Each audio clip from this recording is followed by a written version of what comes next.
Hi, welcome to this week's Midweek Connection. My name is Todd Jordan. I serve as senior pastor here at Strawbridge United Methodist Church. One of the most famous stories in the Old Testament is the story of Moses. Certainly his life and his leadership of the people of Israel, but also his birth. Some of you may be familiar with it, some of you may not. You'll find it in Exodus chapter 1. I encourage you to take a look at it.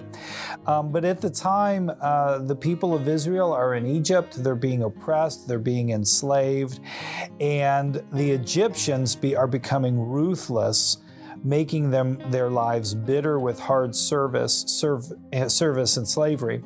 And the king of Egypt orders all of the Hebrew midwives to kill any male boys that are born. And here's what it says in verse 17 of Exodus chapter 1. It says, "But the midwives feared God. They did not do as the king of Egypt commanded, but let the boys live." And I like this idea that they feared God more than they feared the king of Egypt, more than they feared his threats, more than they feared the consequences of their actions.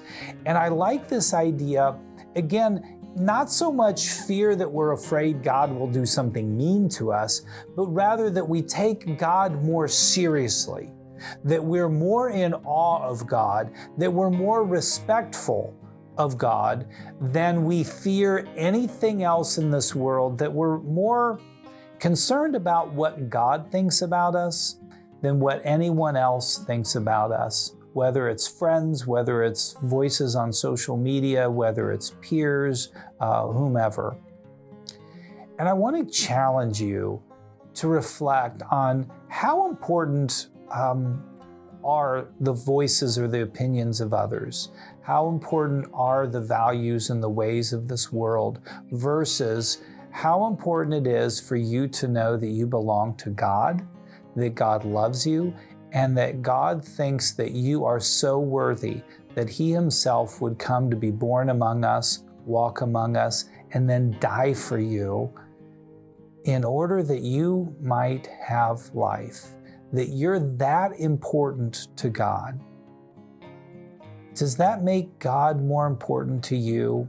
And I wonder the sense of courage and peace that we might have if we were in fact able to get to a place where we felt God was more important to us than anyone or anything else in this world. What might be the benefits of that? So, as you continue your journey of Lent, this week I would have you reflect on what does it mean, what God thinks of you, what God is asking of you, what God is calling you to, versus the voices in this world. And how important is that to you? May God bless you, and I look forward to worshiping with you this Sunday.